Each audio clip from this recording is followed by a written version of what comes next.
Good evening, everyone.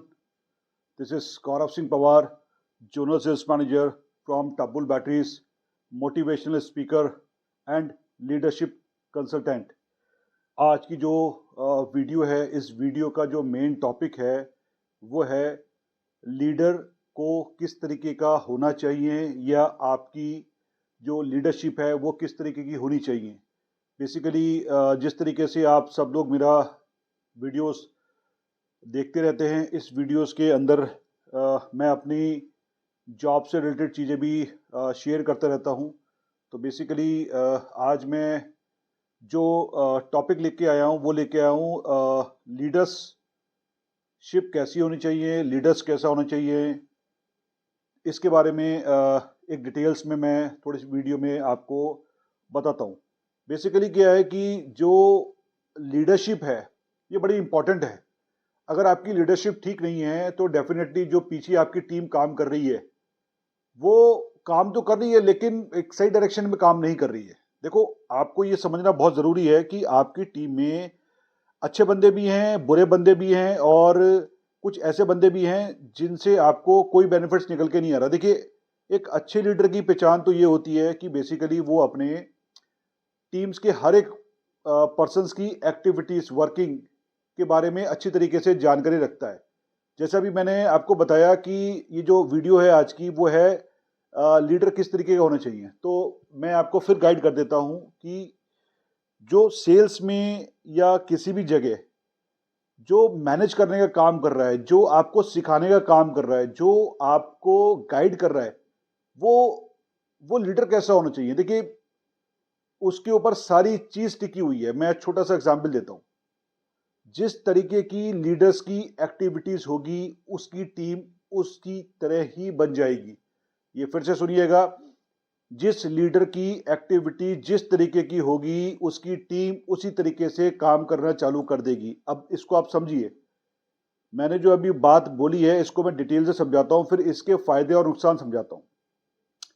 अगर कोई leader आलसी है, प्लानर नहीं है, अपनी टीम के ऊपर डिपेंड है, यानी कि बेसिकली वो टीम जिसको जो टीम उसको रिपोर्ट कर रही है आज वो उसके ऊपर डिपेंड हो गया, ऐसा लीडर किसी काम का नहीं है। आने वाले समय पे वो जब कंपनी से हटा दिया जाता है या किसी भी एक्टिविटीज की वजह से उसको कंपनी छोड़नी पड़ती है तो वो इन फ्यूचर्स में किसी भी जगह सक्सेस नहीं है।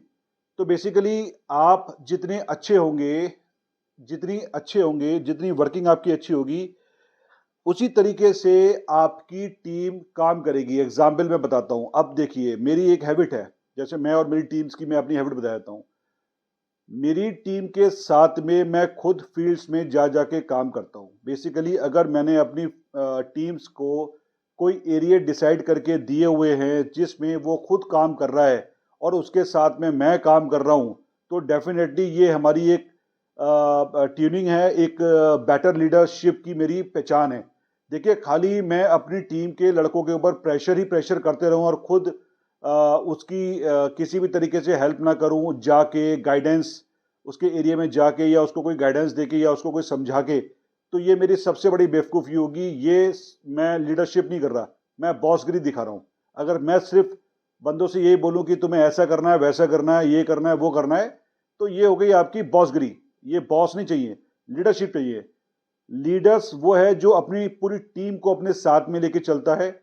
जिस तरीके की वो एक्टिविटी कर रहा है वो चाहता है कि उसकी टीम भी उसी तरीके की एक्टिविटी करे। जैसे मैं हर टीम मेंबर से, यानी कि जो मेरी टीम मेंबर्स जो हैं, उन सबसे ये उम्मीद करता हूं कि जिस तरीके से गौरव सिंह पवार अपने फील्ड्स में काम करता है, मेहनत करता है, ईमानदारी से वर्किंग करता है, और मेरी टूरिंग जॉब्स है तो मैं मैक्सिमम ज़्यादातर घर से बाहर रहता हूँ, नाइट स्टे होटल्स में करता हूँ, परिवार का सेक्रीफाइस करता हूँ।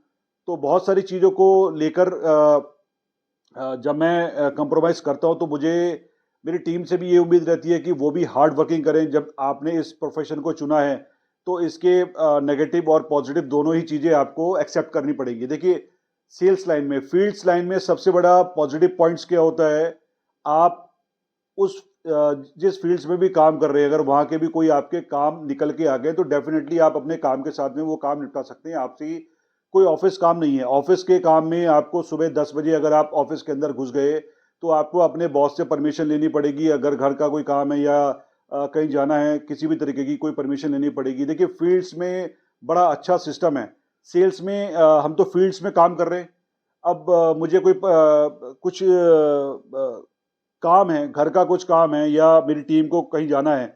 उसने क्या करा, सुबह 10 बजे से लेकर शाम को 4 बजे तक वर्किंग करी, उसके बाद में अपने सीनियर्स को इन्फॉर्म कर दिया या नहीं भी किया तो बेसिकली क्या है कि उसकी वर्किंग दिख रही है कि हाँ, उसने अपना 4 बजे तक का जो भी समय है वो निकाला।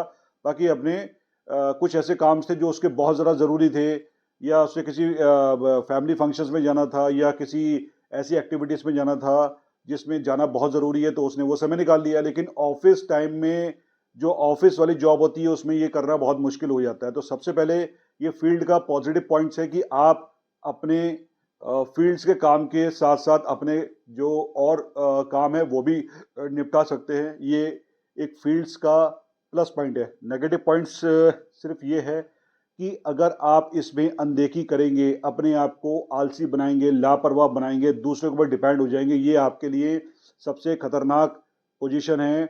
और ये कभी भी जैसे-जैसे आपकी एज बढ़ती जाएगी, टाइम निकलता चला जाएगा, ये बहुत ही ज़्यादा खतरनाक पोज़ीशन है। तो इस पोज़ीशन से सब लोग निकलिए।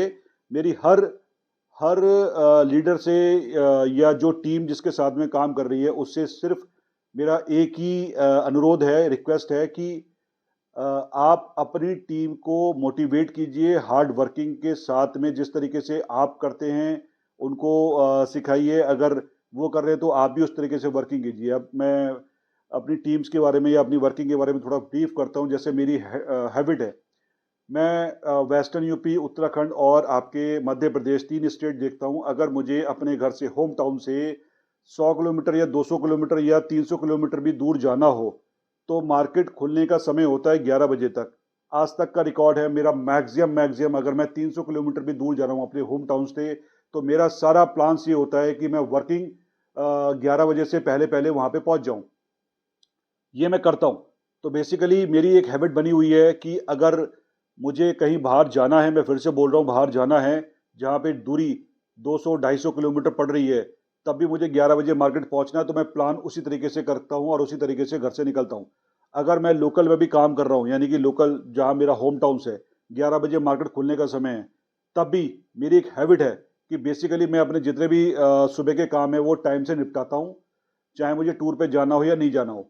टाइम से निपटाने के बाद में 10 बजे तक मैं रेडी होके अपने घर में बिल्कुल फिट होता हूँ। 10 बजे के बाद में जैसे लोकल मार्केट है वो 11 बजे खुलता है, तो लेकिन 10 बजे के बाद में मैं अपना वर्किंग चालू कर देता हूँ। लोकल्स में हूँ तो अपनी मेल्स वगैरह चेक करना चालू कर देता हूँ, मेल्स पे रिप्लाई करना चालू कर देता हूँ, अपनी टीम्स को फ़ोन करना चालू कर देता हूँ। भई उसकी पेमेंट्स लगनी है, उसकी ऑर्डर्स लगने हैं, उसका ये लगना है, तो जो मेरा आधा पौन घंटे का समय होता है वो इस तरीके का निकल जाता है। उसके बाद में 11 बजे मैं अपना मार्केट पहुँचने के बाद पहुँच जाता हूँ। उसके बाद में पूरे दिन मैं अपना मार्केट में रहता हूँ। दूसरा, लोकल्स में होने के बावजूद भी कई बार ऐसा मौका मिलता है कि मैं अपने घर पे लंच तक करने नहीं आता हूँ। मैं बाहर ही लंच कर लेता हूँ। ये भी हैबिट बड़ी इम्पोर्टेंट है। बहुत से लोगों को मैंने देखा है कि अगर वो होम टाउन्स में हैं, तो वो ज़्यादातर खाना खाने के लिए घर जाते हैं, फिर घर जाने के बाद में वो फ़ील्ड में आते ही नहीं हैं। तो इस चीज़ को थोड़ा-सा आपको सुधारना पड़ेगा। अगर लोकल्स में भी हैं तो उसको उसकी हैबिट इस तरीके से बनाइए कि अगर आप फील्ड्स में निकल गए हैं तो शाम को ही, चाहे जल्दी आ जाइए, शाम को लोकल्स हैं। लोकल्स में आपको ज़्यादातर लोग जल्दी फिनिश कर देते हैं। बहुत ज़्यादा आपको ट्रैवलिंग करने की ज़रूरत नहीं है उसमें। अपनी बाइक उठाइए या कार उठाइए, अपने 30 किलोमीटर्स के अंदर, 25 किलोमीटर के अंदर या 35 किलोमीटर के अंदर आपका लोकल जो मार्केट है वो कवर हो जाता है। आपने दिन में कम से कम 8 से 10 डीलर्स को कवर कर लिया, वहाँ से ऑर्डर्स ले लिए और ये काम आपका खत्म हो जाता है। तो बेसिकली मेरा जो मेन मोटिव है कहने का, जो लीडर्स हैं, अगर वो इस तरीके की एक्टिविटीज़ करेंगे तभी उनकी टीम इस तरीके की एक्टिविटी कर पाएगी। अगर आप सुस्त हैं, यानी कि आप आलसी हैं, आप जो दिन की ट्रैवलिंग है वो रात में कर रहे हैं, ट्रैवलिंग इन द सेंस नहीं, ट्रैवलिंग नहीं, जो वर्किंग दिन की है वो रात में कर रहे हैं, तो आप शाम को कर रहे हो, तो आप सबसे बड़े आलसी और बेकार व्यक्ति हैं मेरे नज़र में। सुबह 11 बजे समय होता है मार्केट पहुँचने का, सारे काम दिन में निपटाइए आप। बहुत से मैंने सीनियर्स को देखा है, वो शाम को 5 बजे, 4 बजे, 6 बजे पहुँच रहे हैं। क्या मतलब है यार इन सब चीज़ों का? मतलब दिन का जो टाइम है वो सारा आपने वेस्ट कर दिया, फिर शाम को पहुँच रहे हो। वहाँ क्या फ़ायदा होगा? पार्टी मिल रही है, नहीं मिल रही है, शाम को उसका भी जाने का समय होता है, आप 4 बजे, 5 बजे पहुँच रहे हैं। आपने पूरा अपना जो दिन है, वो तो खराब किया। आपने जिस टीम मेंबर्स के साथ में काम करना है, उसका भी पूरा समय खराब कर दिया। तो जो लोग इस टाइप की एक्टिविटीज़ करते हैं, उन लोगों को थोड़ा-सा मैं बताना चाहता हूँ, आप खुद के साथ-साथ दूसरे का भी समय खराब कर रहे हैं। जो लोग अच्छे होंगे आपकी टीम में, जो लोग अच्छे होंगे, जो हार्ड वर्कर्स होंगे, जो आप मेहनती होंगे, खुद अपने बल पे काम करना जानते होंगे, वो बहुत शॉर्ट समय के बाद में आपको छोड़ के चले जाएँगे। अगर लीडर बेकार है, तो समझ लीजिए जो अच्छी टीम मेंबर्स के लोग हैं, वो आपको छोड़ के चले जाएँगे। जो बेकार टीम मेंबर्स हैं, जो बिल्कुल रद्दी टीम मेंबर्स हैं, वो आपके साथ में पड़े रहेंगे और आपकी एक्टिविटीज़ और टीम की एक्टिविटीज़ अगर इस तरीके से होगी, तो कंपनी का बेड़ा गर्क होना है। तो अगर लीडर ही बेकार है, तो टीम ऑटोमेटिकली बेकार ही हो जाएगी, उसके साथ-साथ में पड़े-पड़े, क्योंकि अच्छे लोग टिकेंगे नहीं। और अगर टीम लीडर अच्छा है, तो डेफ़िनेटली उसके साथ में वो बंदे जुड़ेंगे जो वाक़ई काम करने वाले होंगे। तो मेरे साथ में जितने भी टीम मेंबर्स हैं, वो इस समय हार्ड वर्कर्स हैं, मैं उनके साथ कंधे से कंधा मिला के चलता हूँ। एक अच्छी लीडरशिप की यही पहचान है कि वो अपने साथ-साथ अपनी टीम को साथ में लेके चल रहा है। मेरे साथ में सिर्फ़ वही व्यक्ति काम नहीं कर सकता, जो वाक़ई ही काम में डिफ़ॉल्टरी कर रहा है या मेहनत नहीं कर रहा है या फल्लो मार रहा है। फल्लो का इन द सेंस कि गोलीबाजी कर रहा है, तो वो मेरे को पसंद नहीं है। जैसे कहीं की अटेंडेंस लगा दी, वो जा ही नहीं रहे, तो वो मेरे को पसंद नहीं है, ना मुझे पसंद है, ना मेरी मैं चाहता हूँ कि मेरी टीम में कोई ऐसी एक्टिविटीज़ करे। तो मेरे साथ में वो व्यक्ति काम नहीं कर पाएगा जिसको ये डर है कि मेरे सीनियर खुद जा के काम करती हैं और मैं जो हूँ हफ्ते में 2 दिन या 3 दिन जो है घर पे रेस्ट मारता हूँ, तो वो लोग मेरे साथ काम नहीं कर सकते। आज देखिए मैं एक छोटे से स्केल से एक बड़े स्केल की तरफ काम कर रहा हूँ और एक अच्छे मुकाम पे मैं पहुँचता चला जा रहा हूँ। इन फ्यूचर्स में मेरी जो प्लानिंग्स है, वो बहुत बड़े स्केल्स की है और स्टेप बाय स्टेप जो है मैं तरक्की की तरफ बढ़ता चला जा रहा हूँ। तो मेरी इस वीडियो बनाने का मेन मोटिव सिर्फ़ यही है कि आप अच्छे लीडर बनिए। अच्छे लीडर बनेंगे तो आपकी लीडरशिप के अंदर अच्छे लोग जुड़ेंगे और अच्छे लोग जुड़ेंगे तो आपके साथ में आपकी पूरी टीम बिल्डिंग खड़ी हो जाएगी और आपके जो भी कंपनी से टारगेट्स हैं वो 100% अचीव होंगे। जो भी पेमेंट कलेक्शंस टारगेट्स है वो 100% अचीव होगा। जो भी कंपनी को आपसे उम्मीदें हैं वो 100% कंप्लीट होंगी। तो मेरा इस वीडियो को बनाने का मेन मोटिव सिर्फ यही है कि अच्छे लीडर्स बनिए, अच्छी लीडरशिप अपनाइए और अपनी टीम में सिर्फ वही बंदे रखिए जो आपके जैसे काम करने वाले हों। अदरवाइज़ ऐसी टीम को अगर आप खड़े करोगे जो आपके जैसे काम करने वाले नहीं हैं, तो वो आपके गले में मरे हुए साँप की तरह हैं। यानी कि वो धरती पे बोझ तो हैं ही, आपके ऊपर भी बोझ बन जाएँगे। तो ऐसे लोगों को ना चुनिए, अच्छे लोगों को चुनिए। दूसरा, टीम के साथ-साथ आपका अच्छा होना बहुत ज़रूरी है। यही इस वीडियो को बनाने का मेरा मेन मोटिव है और जितने भी लोग इस वीडियो को देख रहे हैं, इससे आप कुछ सीखिए, देखिए, समझिए। मेरा कहने का जो मेन मोटिव था वो मैंने पूरा कर दिया इस वीडियो में। बाकी आप समझदार हैं, अपने आस-पास ऐसे लोगों से बचिए। ऐसे ऐसे लोगों से बचिए जो आपको ये एहसास कराते हैं कि मैं बॉस हूँ और आप मेरे नौकर हो। ऐसे लोगों से बचिए।